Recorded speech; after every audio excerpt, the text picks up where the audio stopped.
pour moi, le prix de la trahison de la France, je l'ai déjà exprimé, c'est 15 millions, hein, en moyenne. Mais vous êtes sûr, parce que je peux pas vous... Qu'est-ce qu'il y a? Les précautions oratoires ou pas de précautions oratoires?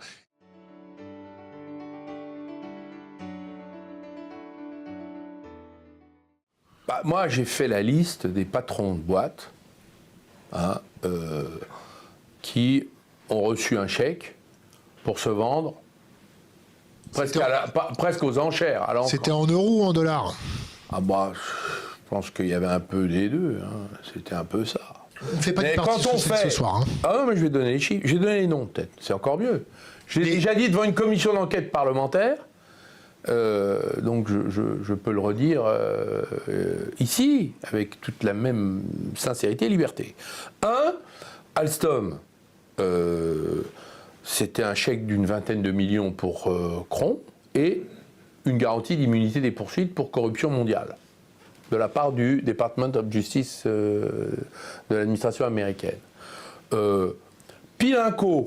Thierry Pilinco, patron de Technip, a fait une fausse fusion entre égaux avec FMC, une boîte texane qui était en vérité en grave difficulté, mais dont un rapport de Goldman Sachs avait montré toutes les vertus et qu'il a gobé comme ça. Et d'ailleurs, dans le conseil d'administration, il y a des gens qui ont refusé de voter, ils n'ont jamais voulu parler malheureusement, mais la BPI et l'Institut français du pétrole, c'est-à-dire celui qui détient les brevets du général de Gaulle sur l'oil and gas, ont voté pour. Faut quand même le dire. Ça a été dit dans une commission. C'est des décisions qui ont été prises. Ça a été dit, ça a été vocalisé et verbalisé dans une commission. Bah, je l'ai dit à la commission d'enquête parlementaire. Vous avez eu des procès pour ça ou pas? Moi, on ne me fait aucun procès. Je le regrette parce que j'apporterai les preuves et les témoins. Parce que je ne dis que ce que j'ai pu vérifier quand même. Bon, on ne raconte pas n'importe quoi. C'est la France, là. C'est un enjeu très important. C'est notre bien commun, en quelque sorte. Hein. Alors, après, je continue. Il y a eu Lafarge. Lafarge, ça a été la fusion avec Holcim. Ne vous inquiétez pas, tout reste en France. Ben non, tout est parti. Et en plus, on a eu des histoires, et le président de l'époque, qui a touché un gros chèque, lui aussi, hein, parce qu'ils ont tous eu, pour moi, le prix de la trahison de la France, je l'ai déjà exprimé, c'est 15 millions, hein, en moyenne. Mais vous êtes sûr, parce que je peux pas vous... Qu'est-ce qu'il y a? Les précautions oratoires ou pas de précautions oratoires?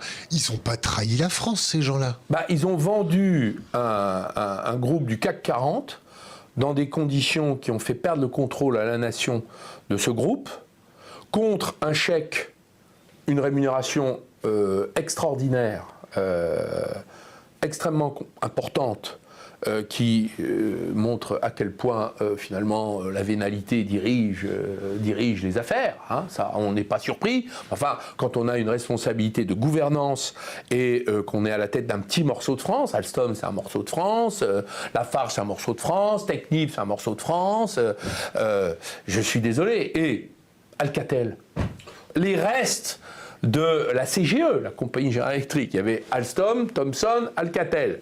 Thomson disparu, Alstom vendu en morceaux, Alcatel, Michel Combes, 15 millions environ, 13 millions je crois, pour vendre à Nokia, alors qu'on aurait pu racheter, nous, Nokia. Excusez-moi, on était à peu près au même niveau. Donc, si vous voulez, tous ces gens qui vendent et qui prennent un gros chèque, pour moi, ça fait partie du tableau de l'abandon de la France par les élites. On parle souvent des gouvernants, mais c'est des patrons de grandes boîtes, c'est des gens qui ont fait de grandes études, qui doivent tout... Ils ont défilé la plupart sur les Champs-Élysées, en uniforme, parce qu'ils avaient fait l'école polytechnique. Pour moi, c'est très grave ce qui s'est passé.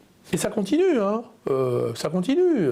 Après, vous avez eu Essilor et Luxottica, qui est moins grave, mais on pourrait continuer comme ça. Alors, Monsieur le ministre, vous connaissez mon point de vue sur qui doit protéger la France pour des questions de renseignement économique, pour des questions d'atteinte aux intérêts français. Et je vais vous répéter ma marotte. Que font les services de renseignement? Ah ben non, mais les services de renseignement, ils sont pas... À l'époque, quand j'étais au gouvernement, ils n'étaient pas au niveau. Et même, moi, je me souviens avoir appelé, quand nous avons découvert le complot contre Alstom, avec la complicité de Cron, pour nous vendre à General Electric aux Américains. J'ai appelé le patron de la DGSE, M. Bajolet, qui a fait des mémoires fort honorables. Je lui ai dit, nous sommes selon le témoignage de la famille de Pierucci, que j'avais fait recueillir par mes collaborateurs à l'époque, puisque je m'étais porté au secours de Pierucci.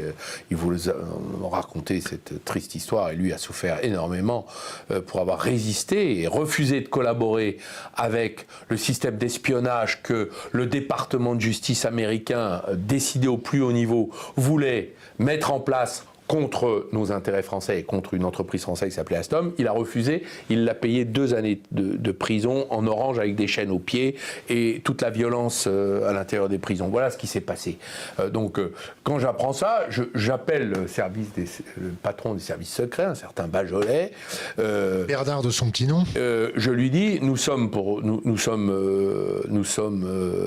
espionnés, il y a quand même une opération qui est en train de se monter, est-ce que vous pouvez nous donner des renseignements? Ah, nous n'écoutons pas les Américains. Je lui dis, pardon, il y a eu Snowden qui a révélé que nous avions eu 75 millions de conversations qui avaient été écoutées par l'agence NSA. Et d'ailleurs, quand Pierucci s'est pointé pour dire « je ne veux pas reconnaître les faits », on lui a sorti 1 million de mails. Son avocat lui a dit « il me faut 3 ans pour les lire. Et ça vous coûtera $1 million ou quelque chose comme ça. » Bon, qu'est-ce que ça voulait dire? Ça veut dire qu'ils utilisent la NSA pour pomper l'information de façon illégale, puis ensuite ils la recyclent, ils la donnent au système judiciaire qui en fait des procès pour nous piquer nos entreprises. Et on appelle ça des alliés. Et alors évidemment, le voyage à Washington entre François Hollande et Barack Obama, pas un mot sur l'histoire des 75 millions de conversations écoutées en Europe sur les dirigeants, dont nous. Donc moi, je peux vous parler des services de renseignement. Les services de renseignement, ils font ce que les dirigeants politiques leur demandent de faire. Puisqu'ils sont sous contrôle politique, heureusement d'ailleurs. Heureusement. C'est la démocratie, hein, je vous rappelle. Il n'y a pas d'autonomie des services.